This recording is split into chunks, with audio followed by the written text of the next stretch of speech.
Pilipinas, the Buceros Hydrocorax mindanensis. That is their scientific name.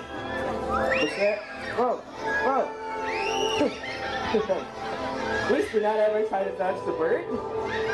Isa po sila sa mga iba na may mahabang pilikmata o eyelashes. Right.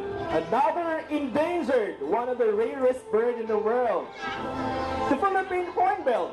Okay, sa Pilipinas, meron pong 10 iba't ibang klase ng mga kalaw. There are 10 species, but sad to say 7 out of 10 are actually endangered. And the one you see right here is the biggest species of all the hornbill. Alright, again, the Buceros Hydrocorax mindanensis. Haba, kalaw na lang.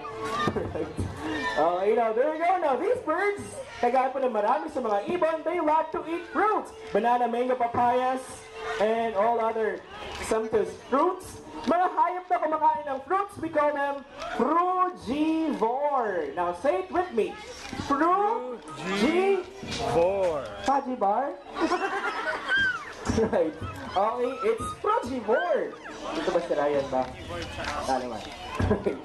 Okay, now, this bird right here, they really are good catchers using their massive bill. Yung malaking tuka, ginagamit nilang pansalo ng mga flying insects. Right, those are insects that flies. So it's called flying insect. Right? There you go. Now, our animal trainer, bird trainer, Kuya Chris, he's going to throw a fruit up in the air. Say the fruit is a flying fat insect. Right now, Bill is gonna catch that fruit right in the air. Get ready for this. This is their natural behavior out there in the wild. Ready? Let's do this. Here we go. In 1, 2, 3. Wow! That's a miss. Right. Now we're gonna do it again. This is exactly their natural behavior out there in the wild. Males are catching flying insects to attract the females. We're gonna do it again one more time. Here we go. I know you can do it. Ready? In 1, 2, 3. Wow!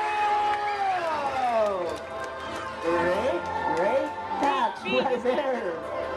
Okay, alam niyo ba, yung mga lalaking hornbill, ulitin ko lang po, sumasalo po sila ng mga lumilipad ng mga insects para po manligaw to attract the females. At kapag po nakahanap na sila ng partner, hindi na po sila naghihiwalay sa kanilang buong buhay. One more.